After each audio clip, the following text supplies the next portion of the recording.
riesgo que corrían y yo he venido a ver cómo lo digo, a daros la chapa. Y vengo a daros la chapa porque considero que es también un poco responsabilidad nuestra el hecho de ir compartiendo cosas nuevas y no estar hablando siempre de lo mismo, dándole vueltas, las emociones básicas, tal. Bueno, a veces también hay que abrir las ventanas, sacar la cabecita afuera, aprender cosas nuevas y traértelas, ¿no? Y luego compartirlas.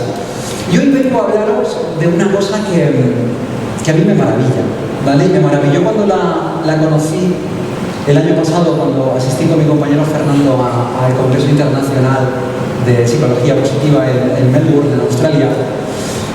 Y fue que, no sé si os habéis parado a pensar, pero toda nuestra vida tiene sentido en una línea temporal. Hay cosas que nos han pasado, hay cosas que nos están ocurriendo ahora mismo y sin duda hay cosas que nos van a pasar también. Pero, ¿a dónde va nuestra mente? ¿Vale? Tenemos una mayor tendencia a pensar en las cosas del pasado, en las cosas del presente. Esto depende de cada uno de nosotros. Y si esto lo mezclamos ya con las emociones también, ¿hay alguna emoción determinada que sienta más o que sienta con una mayor intensidad? ¿Vale? ¿Sí? ¿Qué ocurre? ¡Ay, otro! Esto es como lo de las natillas, que a mí me daban dos. ¡Aplauso! Un aplauso, sí. Os hablaba de las emociones, ¿no? Oye, y con las emociones, cuando cruzamos las emociones y el tiempo, hay algunas emociones que sienta más en el pasado que en el futuro, que las sienta con una mayor intensidad o con menos. ¿Cómo se comportan cuando cruzamos estas dos variables? Bueno, pues eso es a lo que os quiero hablar esta tarde. Y os quiero presentar a un señor, si esto me deja, porque más cerca no me puedo poner ya ahora. Este señor, Roy Baumeister, este señor es catedrático de psicología en la Universidad de Florida. Actualmente es profesor en la Universidad de Queensland, en Australia. Y es uno de los psicólogos, es uno de los autores más prolíficos que hay, porque ha escrito más de 500 artículos científicos y tiene más de 30 libros escritos. A mí cuando la gente me dice, tío, ¿cómo te lo montas? Que tienes 4 libros escritos, digo, te voy a presentar a mi colega Roy, que él te lo va a contar, porque este hombre es un auténtico máquina, ¿no? Este hombre nos contó el verano pasado en Australia que había hecho una investigación bastante curiosa, ¿no? Habían cogido a un colectivo de más de 500 personas y habían programado una investigación en la que durante 3 días seguidos estas 500 personas recibían durante 6 veces durante el día, en 6 momentos concretos, recibían esta pregunta: ¿cuál es tu pensamiento más reciente? O sea, ¿en qué estabas pensando ahora mismo? ¿Vale? Esto, imaginároslo, ¿no? Durante 6 momentos repartidos durante el día, durante 3 días seguidos, ¿no? Recogieron un montón de información. Lo primero que intentaban darse cuenta es ¿dónde va la mente de las personas? ¿Vale? Habitualmente tenemos una mayor tendencia a pensar en unas cosas que en las otras, en un plano temporal que en otro. Bueno, las primeras conclusiones que obtuvieron es que aproximadamente un poquito menos del 10% del tiempo, estas personas que participaban en el estudio estaban pensando en cosas del pasado o en combinaciones que tenían que ver el pasado con un poquito de presente o el pasado con el futuro, ¿sí? El 40% del tiempo estaban pensando en cosas del presente. ¿Qué era el presente para la investigación y para los investigadores? Pues bueno, lo que pasaba desde este mismo momento en los 5 minutos anteriores y lo que iba a pasar en los 5 minutos siguientes, ¿vale? Es decir, para estas personas el presente simplemente dura 10 minutos. Casi el 30% del tiempo las personas estaban pensando en cosas del futuro, ¿vale? Y aproximadamente un 21,5% no estaban pensando en nada en concreto, ¿vale? A partir de aquí dijeron, mira, qué curioso, ¿no? Porque casi la mitad del tiempo, al menos las personas que les hemos preguntado, están pensando en cosas del presente. Pero ¿cómo se comportarán en cada uno de estos espacios temporales las emociones? Lo que os voy a presentar ahora son algunos pantallazos directamente de cómo se combinan las emociones con los momentos temporales y qué estaban sintiendo estas personas. Me voy a valer de unas gráficas como estas, que donde veis está muy pequeñito. Teníamos que haber adjuntado unas gafitas para la gente, pero como veis en esa línea del 0, esa línea central, eso sería el momento presente, y cuando nos vamos moviendo hacia la derecha, pues es hoy un poquito más tarde, es decir, esta noche, mañana, en los próximos 2 días, dentro de una semana o dentro de un mes. Y hacia la izquierda lo mismo, pero en negativo, ¿no? Pensando en el pasado, lo que me ha ocurrido esta mañana, lo que me pasó ayer, lo que me pasó hace 2 días, lo que me pasó hace una semana o incluso lo que me pasó hace un mes, ¿vale? Ok, cuando estamos sintiendo, por ejemplo, felicidad, ¿cómo se comporta la felicidad? ¿En qué momento tiene una mayor intensidad? ¿Y cómo se comporta cuando pienso en cosas del pasado, cosas del presente o cosas del futuro? Bueno, pues la felicidad muestra esta curva, ¿sí? Si os dais cuenta, ¿vale? Cuando me pasa algo que me hace feliz, no es que en el pasado no lo sienta como felicidad, como veis está en un 0,4, tiene una intensidad, pero esa felicidad, si yo estoy pensando en algo bueno que me ocurrió hace un mes, voy a sentir esa felicidad, pero la voy a sentir con una intensidad más bien bajita, ¿vale? Sin embargo, si yo me paro a pensar en qué está ocurriendo ahora mismo y si algo me está haciendo feliz ahora mismo, posiblemente voy a sentir esa felicidad con muchísima más intensidad. Y si os dais cuenta, el pico realmente no lo alcanzo en el momento presente.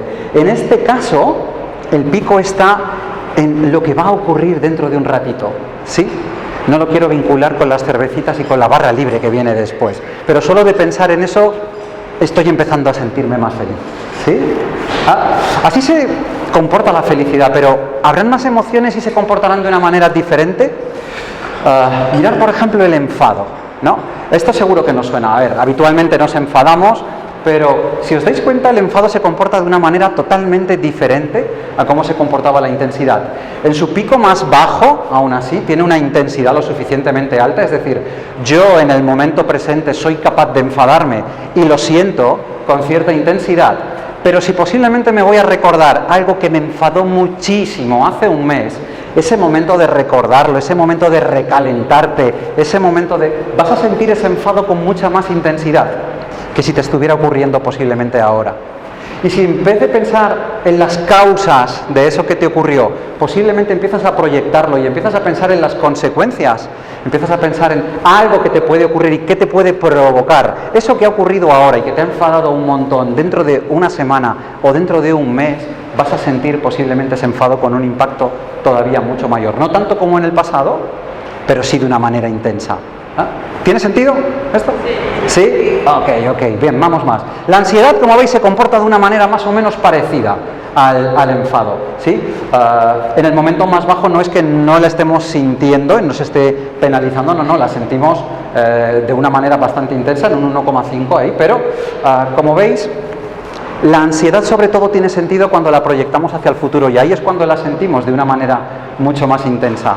Cuando yo me paro a analizar esto que está ocurriendo ahora, cómo me puede afectar, todo lo que puede salir mal en un futuro. Y ahí es cuando la ansiedad empieza a crecer y es cuando la sentimos de una forma mucho más intensa, más que si nos venimos al presente a analizar, bueno, esto que me está ocurriendo realmente, qué impacto tiene y cómo me está afectando o cómo me puede afectar. Pero bueno, hay más, fijaros. Este concepto es un término que utilizamos mucho en psicología, es el término de arousal, lo podríamos un poco traducir por excitación, pero no una excitación con un componente sexual, ¿no? Sino, en inglés está el I'm excited, ¿no? Estoy totalmente enchufado, estoy muy activo, ¿vale? ¿Qué nos dice un poco esta gráfica?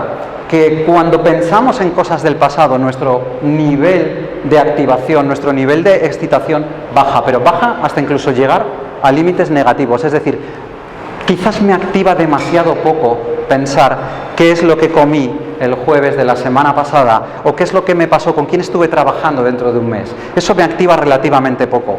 E incluso pensar en lo que está ocurriendo ahora mismo, ¿sí?, tampoco tiene un nivel de activación extraordinariamente grande. Sin embargo, pensar en las cosas que vienen, sobre todo en las cosas que me motivan, en las cosas que me ilusionan, en cómo me voy a enfrentar a ellas, esto empieza un poco a activarte y esto empieza a subirte ese nivel de excitación o ese nivel de activación, llamémoslo así, ¿vale? ¿Qué ocurre con el estrés? Si os dais cuenta, la gráfica es bastante parecida a la que teníamos con el enfado y a la que teníamos con la ansiedad. Sin embargo, no llegáis a verlo, pero los valores son bastante diferentes porque tiene un impacto mucho más grande. La curva se parece muchísimo a la de la ansiedad, pero estaría como 2 escalones por encima. Recordar que el estrés, sobre todo el estrés cuando sentimos que nos estamos enfrentando a una situación que nos sobrepasa, ¿vale?, es cuando es verdaderamente pernicioso. En el momento en el que te está sobrepasando, tú te encuentras abatido. Aún así te sientes muy mal, pero posiblemente te vas a sentir mucho peor si empiezas a pensar todo lo malo que te puede ocurrir. ¿Qué va a pasar si no entregas en plazo ese trabajo?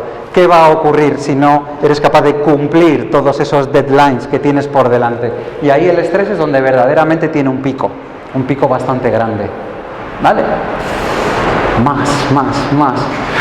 También hizo una valoración interesante, y es: si cruzamos y analizamos el tipo de pensamientos que tenemos, ¿no?, y los categorizamos en dos categorías, ¿no? Por un lado pueden haber pensamientos agradables y por otro pensamientos desagradables. ¿Cómo se comportan? ¿Tenemos una mayor preferencia a sentir unos que otros según el momento temporal? Bueno, la respuesta es afirmativa. Tenemos una mayor tendencia a sentir pensamientos desagradables cuando nos vamos hacia el pasado, cuando pensamos en cosas negativas, ¿no? Simplemente pensar, si os pregunto que me digáis cosas que han sido significativas, posiblemente el año pasado o en el anterior, os acordaréis de una o dos cosas positivas, pero si habéis sufrido alguna decepción grande o algo que de verdad os ha encogido por dentro, posiblemente esos van a ser uno de los primeros recuerdos que vengan a nuestra cabeza, ¿no?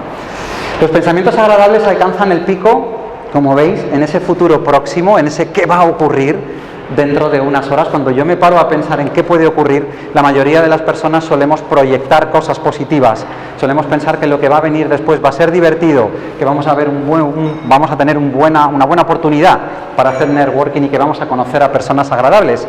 Y eso hace que si pienso en lo que va a ocurrir dentro de 2 horas, posiblemente me vengan muchos más pensamientos positivos que negativos, ¿vale? Agradables o desagradables. Directamente voy a llegar a darle con el dedo, ¿eh? Ya. Sí. La última que os enseño. ¿Qué pasa cuando hablamos de significado o de sentido?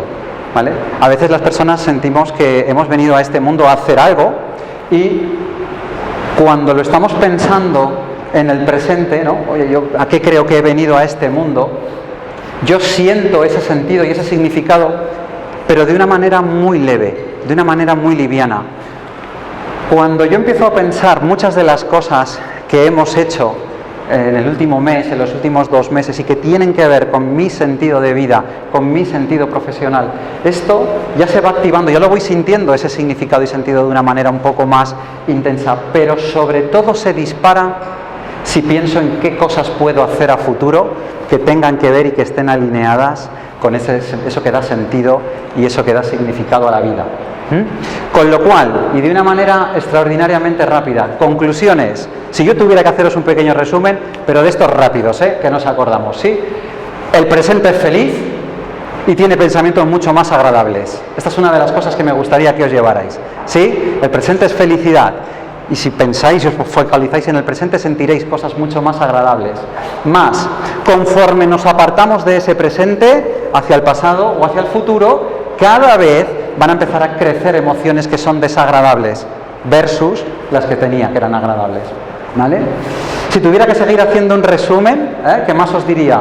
Que el pasado es aburrido, acordaros ese nivel de excitación, está muy bajo, ¿vale? Y además magnifica el enfado. Así que cuidado con esas conductas a veces que tenemos de rumiación, de recordarnos las cosas una y otra vez, porque como decía Fernando, quizás ya no lo puedes resolver. Esto ya está ahí, esto ya ha ocurrido, entonces ahora tendrás que ver cómo lo gestionas, ¿sí? Y desde mi punto de vista, el futuro es excitante y sobre todo está lleno de significado. Pensar en él es lo que va a dar muchísimo sentido a vuestras vidas, y proyectar en esa dirección lo que queréis ser de mayores, eso es lo que nos va a llenar de emociones agradables. Desde mi punto de vista, la vida se vive ahora. Esto es lo que está ocurriendo. Sin embargo, la vida se entiende cuando la miramos hacia atrás. Y sobre todo, tiene muchísimo significado cuando miramos hacia adelante. Muchas gracias.